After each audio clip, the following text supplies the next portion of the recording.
Hey, what is going on, guys? My name is James and welcome back to another video. Today is actually episode 9 of itsKibble Talks Watches.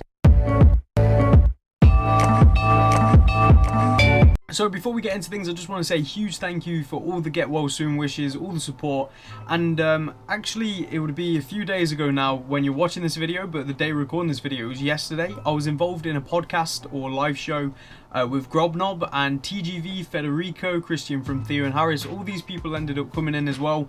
It was the craziest and like honestly just one of the best experiences I've had in this community so far. Like, I've watched these people for so many months before even creating this channel, and there I was in a live stream with them, talking with them, you know, just like we're all good friends. It was just truly amazing. I want to thank them so much for their support, really, because they said I'm making great content and stuff like that, and it really means a lot, especially coming from people like that, you know, the people who pretty much make the best content here on YouTube for watches, no doubt.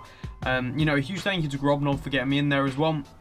Honestly, this channel would be nothing like what it is right now without you, and without everyone else, so thank you all very, very much. But anyway, today's subject is, does price equal quality?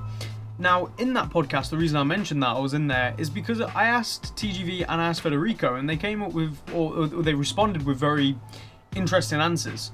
So as you all know, I recently bought this, the Seiko SKX009, the most expensive watch I've ever purchased myself. It cost me £161. Now, the reason I'm telling you how much it cost, and I'm talking about price, is because let's use an example. This watch right here cost me £13. It's from the 1970s. It is a very, very good watch. I love it to bits, and it's literally one of my favorite watches of all time. But, and there's a big but here, when I purchased this for £161 and I felt this, I put it on my wrist, I've used it, the quality is substantially different. It is beyond different. Like, it's crazy just how much.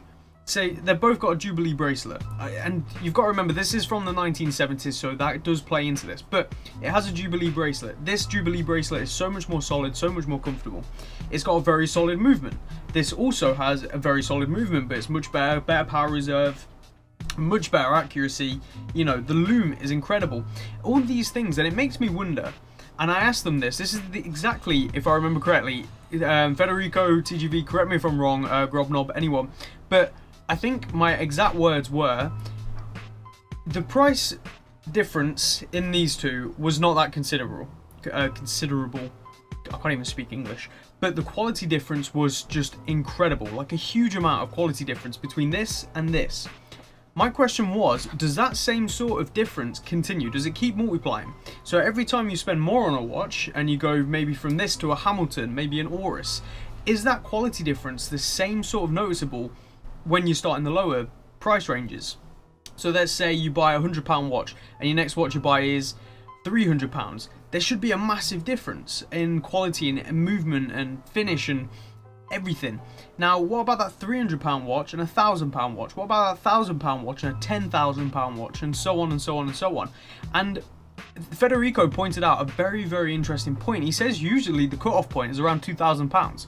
You know, you get amazing fit and finish on a Tudor and stuff like that. Like, the cut-off point is around £2,000. So that really got me thinking, like, that price difference beyond that point, what you're paying for is the manufacturing, the name as well. In my opinion, I think you're paying quite a lot for the name. And obviously the difference between a Rolex and a Patek Philippe is obviously going to be different, obviously. But just how different, and is it really considerable, like a massive difference when you look at price difference? And it is really playing in my mind, because obviously starting off with watches like this, like I have, £13 on eBay, it's been amazing to experience a watch which is so much better than what I thought was possible, you know what I mean? For that price at least. And it just really makes me wonder, and you know, Federico even said you could put this up against some watches that are probably £1,000 and you probably wouldn't notice a huge amount of difference. And that's just crazy to me. And it just goes to show that if you are like myself, starting in the really low end watches, like low tier, really cheap watches, you're going to appreciate it so much more once you finally move up and you experience these new watches, because it is so different.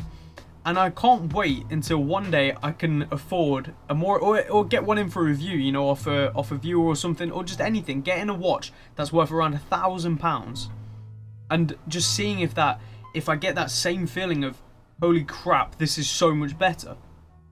Because I don't think I will. I really don't think I will. And the reason I'm just mumbling like this, or just not mumbling, but just going on like this, is because I'm just letting my brain just sort of flow with these ideas, and I think you guys should do the same. And let me know what you think down in the comments. If you started off maybe really low tier, maybe you started off with like an Invicta and you ended up getting an SKX, and then you moved on to a Hamilton Jazzmaster, and then an Oris Aquis, and so on and so on and so on. Then let me know. Let me know where you noticed the very cutoff point, or even if you've just experienced lots of watches, where did you notice the cutoff point? Was it price? Was it brand? Was it just a particular watch that just nailed everything? Like, I'm really curious, because being 18, being not crazy financially stable, and all this sort of stuff, it just really makes me wonder, is it worth actually saving up that considerable amount or not? Do you know what I mean? Because if that comparison isn't that different, are you better off with that expensive watch or not? Are you better off just spending that money on an Oris because maybe that's the pinnacle, you know, once you stop noticing? Or maybe the difference is so small that it's not worth that extra 4, 5, 6, 10, 20,000 pounds or whatever we're talking. So let me know down in the comments what you think. I just thought it was interesting. I hope you guys thought it was interesting as well. If not, then I've just wasted like 7 minutes of your time. Please forgive me. But yeah, I just wanted to throw that out there. I thought it'd be a little fun episode. I can't believe we're 1 episode away from 10 already, which is crazy. So if you did enjoy, please do leave a like. I really do appreciate it. The review of this watch will be coming very soon, so keep an eye out for it. And I'll catch you all again in the next one. Take care, guys. Bye.